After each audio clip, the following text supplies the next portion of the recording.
চন্দ্রগ্রহণ অথবা সূর্যগ্রহণের সময় গর্ভবতী মায়েরা যেন কোনো অবস্থাতেই বাসা বাড়ি থেকে ঘর থেকে বের না হন।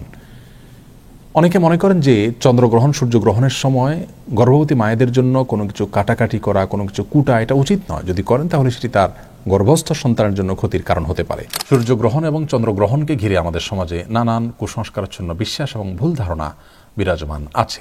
সুপ্রিয় দর্শক শ্রোতা ভাই বোন, গর্ভবতী মায়ের জন্য গর্ভাবস্থায় কোনো খাবার গ্রহণ করা অথবা না করা, বিশেষ কোনোভাবে চলা অথবা না চলার ব্যাপারে কোরআন এবং হাদিসে কোনো দিক নির্দেশনা আছে কিনা আজ আমরা সে বিষয়টি জানার চেষ্টা করব ইনশাআল্লাহ তাআলা।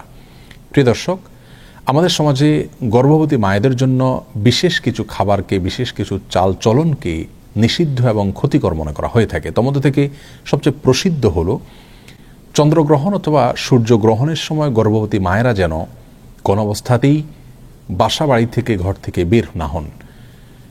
অনেকে মনে করেন যে চন্দ্রগ্রহণ সূর্যগ্রহণের সময় গর্ভবতী মায়েদের জন্য কোনো কিছু কাটাকাটি করা, কোনো কিছু কুটা এটা উচিত নয়। যদি করেন তাহলে সেটি তার গর্ভস্থ সন্তানের জন্য ক্ষতির কারণ হতে পারে। অনেকে মনে করেন যে গর্ভাবস্থায় যদি কেউ যমজ কলা খান তাহলে তার সন্তান যমজ হবে। অনেকে মনে করেন যে গর্ভাবস্থায় কোনো মায়ের জন্য ডিম খাওয়া উচিত নয়, তাহলে সন্তানের চোখ কুসুমের মতো হলদে বর্ণ হবে। ডাব খাওয়া উচিত নয়, তাহলে ঘোলাটে হবে। অমুকটা খাওয়া উচিত নয়, তাহলে তমুকটা হবে। এরকম আরও নানা রকমের ধারণা রয়েছে। অনেকে মনে করেন যে গর্ভাবস্থায় কোনো মায়ের জন্য কোনো মুরগি, কোনো হাঁস এ জাতীয় কোনো কিছু জবে করা উচিত নয়। যদি করেন তাহলে সেটি তার গর্ভস্থ সন্তানের জীবনের জন্য ক্ষতির কারণ হতে পারে। অনেকে মনে করেন যে গর্ভবতী মায়েরা প্লেট ইত্যাদি চেটে খেলে, মুছে খেলে ভালো করে, তাহলে সেক্ষেত্রে তাদের কন্যা সন্তান হওয়ার সম্ভাবনা রয়েছে। অনেকে মনে করেন যে কোনো বাসায়, কোনো বাড়িতে, কোনো ঘরে যদি কোনো গর্ভবতী মা থাকেন তাহলে রাতের বেলায় সেখানে বাহির থেকে মাছ আনা উচিত নয়। যদি আনতে হয় তাহলে আগুন ইত্যাদিতে ছ্যাঁক দিয়ে প্রবেশ করাতে হয়। আর এরকম নানা রকমের ধারণা আমাদের সমাজে প্রচলিত আছে। প্রিয় দর্শক, এই ধারণাগুলো সম্পূর্ণরূপে ভ্রান্ত, ভুল এবং কুসংস্কারাচ্ছন্ন বিশ্বাস থেকে আমাদের মধ্যে জন্ম নিয়েছে। এর মধ্যে কিছু কিছু ধারণা রয়েছে যেগুলো চরম আপত্তিকর এবং একই সঙ্গে হাস্যকর। যেমন যমজ কলা খেলে গর্ভবতী মায়ের যমজ সন্তান হতে পারে। এই ধারণাটি শুধু ভ্রান্তই নয়, একই সঙ্গে এটি হাস্যকর এবং আপত্তিকর। একজন মায়ের জন্য বা যে কোনো বাবার জন্য একটি গর্ভ থেকে যদি একাধিক সন্তান জন্ম হয় সেটা তাদের জন্য খুশির বিষয়, আনন্দের বিষয়। এটা কখনো তাদের জন্য ক্ষতির, এটা তাদের জন্য নিষিদ্ধ কোনো বিষয় হতে পারে না। বিধায় এটিকে নিষিদ্ধ মনে করা বা যমজ কলা গর্ভবতী মায়ের জন্য খাওয়াকে খারাপ মনে করা, এটি মূর্খতা প্রসূত একটি বিশ্বাস। সেই সাথে যে কোনো মুসলিমের জন্য, যে কোনো মানুষের জন্য খাবারের পাত্র, প্লেট এটাকে ভালো করে মুছে চেটে খাওয়া উচিত। এটাকে অপচয় করা উচিত নয়, কোনো খাবার নষ্ট করা উচিত নয়, বরং ভালো করে মুছে এবং পরিষ্কার করে খাওয়াটাই হলো সুন্নাহ। আর এই সুন্নাহটি নারী পুরুষ সকলের জন্য প্রযোজ্য। গর্ভবতী এবং সাধারণ অবস্থায় যে কোনো মানুষের জন্য এটি প্রযোজ্য। সুতরাং প্লেট পরিষ্কার করে খাওয়া বা মুছে খাওয়া, চেটে খাওয়া এটাকে খারাপ মনে করা, এটাকে অপয়া মনে করা, নিষিদ্ধ মনে করা, সেটি মূর্খতা এবং সুন্নাহ বিরোধী একটি বিশ্বাস। আর প্লেট মুছে খেলে গর্ভবতী মা কন্যা সন্তান জন্ম দিবেন, সেটি প্রথমত ভ্রান্ত কথা। দ্বিতীয়ত, কন্যা সন্তান জন্ম দেওয়া এটা তো ভালো বিষয়। কোরআন এবং হাদিসের কোথাও পুত্র সন্তান জন্ম দেওয়ার জন্য বিশেষ কোনো ফজিলতের কথা আমরা জানি না, কিন্তু কন্যা সন্তান জন্ম দিলে সেক্ষেত্রে মা বাবার জন্য সেটি আখিরাতে নাজাতের মাধ্যম হবে, জান্নাতে যাওয়ার উপায় হবে, এরকম বিভিন্ন হাদিসের কথা আমরা জানতে পারি। সুতরাং এই সমস্ত ভ্রান্ত বিশ্বাসগুলো আমাদের সমাজ থেকে দূর করার চেষ্টা আমাদের করতে হবে। প্রিয় দর্শক, মনে রাখা উচিত একজন মুসলিমের কি করা উচিত, কি করা উচিত নয়, কি খাওয়া উচিত, কি খাওয়া উচিত নয়, কোন জিনিসটা তার জন্য কল্যাণকর আর কোনটা ক্ষতিকর, এটি জানার দুটি উপায় রয়েছে। তার প্রথমটি হলো ওয়াহি তথা কোরআন এবং হাদিস। কোরআন এবং হাদিসে যদি আমাদের জন্য কোনো কিছুকে কল্যাণকর বলা হয় বা অকল্যাণকর বলে আমাদের জন্য জানানো হয় তাহলে সেটিকে অবশ্যই আমাদের মেনে চলা উচিত। আর দ্বিতীয় উপায় হলো আমাদের জানার অভিজ্ঞতা এবং সায়েন্স। অভিজ্ঞতার মাধ্যমে, বিজ্ঞানের মাধ্যমে যদি আমরা জানতে পারি যে কোনো বস্তুর মাঝে আমাদের জন্য কল্যাণ নিহিত রেখেছেন আল্লাহ তাআলা অথবা অকল্যাণ নিহিত রেখেছেন, তাহলে সেটাকে অবশ্যই আমরা আমল নেব এবং মেনে চলব। যে বিষয়গুলো বলা হলো এগুলোর মাধ্যমে গর্ভবতী মায়ের অথবা গর্ভস্থ সন্তানের কোনো প্রকার ক্ষতি হতে পারে এরকম কোনো ধারণা কোরআন হাদিস থেকে আমাদেরকে দেওয়া হয়নি। আর অভিজ্ঞতা তথা সায়েন্স থেকে এরকম কোনো ধারণা আমরা পাইনি, যার কারণে এগুলো সম্পূর্ণরূপে কুসংস্কার এবং ভ্রান্ত বিশ্বাস থেকে আমাদের সমাজে জন্ম নিয়েছে। এই ভ্রান্ত বিশ্বাসগুলো আমাদেরকে দূর করার চেষ্টা করতে হবে। প্রিয় দর্শক, আমাদের সমাজে যত রকমের ভুল ফতোয়া, কুসংস্কারাচ্ছন্ন বিশ্বাস, এর বেশিরভাগ চাপানো হয় মেয়েদের উপরে।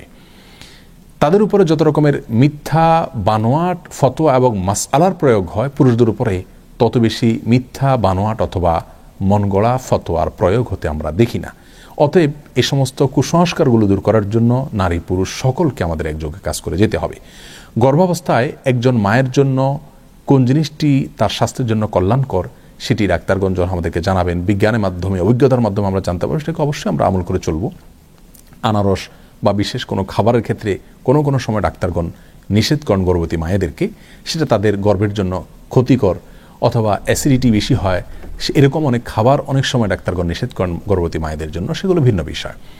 যে বিষয়গুলো আমরা উল্লেখ করলাম এগুলোর সাথে বিজ্ঞানের কোনো সম্পর্ক নেই এবং কোরআন হাদিসেরও কোনো নির্দেশনা বিষয়ে নেই, যার কারণে এগুলো সম্পূর্ণরূপে ভুল বিশ্বাস। গর্ভাবস্থায় একজন মা বিশেষ কোনো আমল করণীয় আছে কিনা এই বিষয়ে আমরা এক ভিডিওতে বলেছি। কোরআন হাদিস থেকে গর্ভবতী মায়ের জন্য বিশেষ কোনো আমলের কথা আমরা জানি না, তবে অবশ্যই এটি তার জীবনের জন্য গুরুত্বপূর্ণ একটি সময়, কঠিন একটি সময়ের তিনি অপেক্ষা করেন, যার কারণে অন্য যে কোনো সময়ের চাইতে এই সময়গুলোতে গুনাহ থেকে, পাপের কাছ থেকে বেশি বেশি বেঁচে থাকার চেষ্টা করা উচিত। তার উচিত গান বাজনা থেকে এবং হারাম ফিল্ম দেখা থেকে এবং যে কোনো ধরনের গুনাহ থেকে বেশি থেকে বেশি বেঁচে থাকার চেষ্টা করা, যাতে করে আল্লাহর বলেন অনুগ্রহ তিনি বেশি থেকে বেশি অর্জন করতে পারেন। এবং সাধারণ নেক আমলগুলো করা উচিত, জিকির আজকার করা উচিত, আল্লাহর স্মরণ করা উচিত, গর্ভস্থ সন্তান যেন নেক হয় সেজন্য দোয়া করা উচিত এবং আল্লাহ যেন তার কঠিন মুহূর্তটা সহজ করে দেন সেজন্য দোয়া করা উচিত এবং নেক আমল করা উচিত। আল্লাহর বলেন আমাদের সকলকে সব ধরনের কুসংস্কার থেকে বেঁচে থাকা এবং রাসূল করিম সাল্লাল্লাহু আলাইহি সাল্লামের সবগুলো সুন্নাহকে অক্ষরে অক্ষরে যথাযথ উপায় পালন করার তৌফিক দান করুন। সূর্যগ্রহণ এবং চন্দ্রগ্রহণকে ঘিরে আমাদের সমাজে নানান কুসংস্কারাচ্ছন্ন বিশ্বাস এবং ভুল ধারণা বিরাজমান আছে। যেমন অনেকে মনে করেন যে গর্ভবতী মায়েদের জন্য সূর্যগ্রহণ কিংবা চন্দ্রগ্রহণের সময় কোনো কিছু কাটাকাটি করা উচিত নয়, তরকারি, মাছ কিংবা মাংস, ফলমূল ইত্যাদি কাটা উচিত নয়, এগুলো যদি কাটেন তাহলে সেক্ষেত্রে গর্ভস্থ সন্তানের ক্ষতি হয়। এ ধারণা সম্পূর্ণ কুসংস্কারাচ্ছন্ন একটি ধারণা, ভুল বিশ্বাস। কোরআন হাদিসের কোথাও এরকমটি বলা হয়নি এবং সুস্থ বিবেক বুদ্ধিও এরকম কোনো বিশ্বাসকে সমর্থন করতে পারে না। একজন ইমানদার কখনো কুসংস্কারাচ্ছন্ন হতে পারেন না, অতএব এই বিশ্বাসটি আমাদের সংশোধন করতে হবে। সূর্যগ্রহণের সময় অন্য স্বাভাবিক যে কোনো কাজ আমরা করতে পারি, কাটাকাটি ইত্যাদি এগুলো করতে পারি, মা বোনরাও করতে পারেন, গর্ভবতী মায়েরাও করতে পারেন, কোনো অসুবিধা নেই। সূর্য কিংবা চন্দ্রগ্রহণের সময় নবী করিম সাল্লাল্লাহু আলাইহি সাল্লামের মৌলিক নির্দেশনা হলো সূর্য এবং চন্দ্রগ্রহণের সালাতের আয়োজন করতে হবে মসজিদে, সেই সালাতে আমরা শামিল হব, আদায় করব। আর এছাড়া নবী রাসূলুল্লাহ সাল্লাল্লাহু আলাইহি ওয়াসাল্লাম যে নির্দেশনা বুখারী মুসলিম হাদিসে আমরা পাই তা হলো এই সময় দান করা, সাদকা করার কথা বলা হয়েছে, দোয়া করার কথা বলা হয়েছে, তাকবীর দেওয়া, আল্লাহু আকবার বলতে থাকা বা আল্লাহু আকবার ধ্বনি দেওয়া, আল্লাহু আকবার বলে ওঠা, এই নির্দেশনা নবী সাল্লাল্লাহু আলাইহি ওয়াসাল্লাম দিয়েছেন। তাহলে আল্লাহু আকবার দিবেন মায়েরা, তা সাদকা করবেন, আল্লাহর কাছে দোয়া করবেন। এছাড়া অমুকটা করা যাবে না, তমুকটা করা যাবে না, এরকম কোনো কথা কোরআন হাদিসে বলা হয়নি। মূলত জাহেলি যুগের মানুষরা মনে করত যে বড় কোনো ব্যক্তি, মহান কোনো ব্যক্তি, উল্লেখযোগ্য কোনো ব্যক্তির মৃত্যু কিংবা বড় কোনো অঘটন ঘটলে তার প্রেক্ষিতে সূর্য কিংবা চন্দ্রগ্রহণ হয়ে থাকে। নবী সাল্লাল্লাহু আলাইহি ওয়াসাল্লাম তাদের সে কুসংস্কারাচ্ছন্ন বিশ্বাসকে সংশোধন করেছিলেন। ইসলাম এসেছে মানুষের ভুল এবং কুসংস্কারাচ্ছন্ন বিশ্বাসকে সংশোধন করে বিশুদ্ধ বিশ্বাস যেন মানুষ ধারণ করতে পারে সেজন্য। অতএব আমরা চন্দ্রগ্রহণ, সূর্যগ্রহণকে ঘিরে নিজেদের বানানো বিভিন্ন কুসংস্কারাচ্ছন্ন বিশ্বাস এগুলোকে ধারণ করা থেকে আমরা বেঁচে থাকব এবং করণীয় কাজগুলো শুধুমাত্র করবো। আল্লাহ তাআলা আমাদেরকে তৌফিক দান করুন।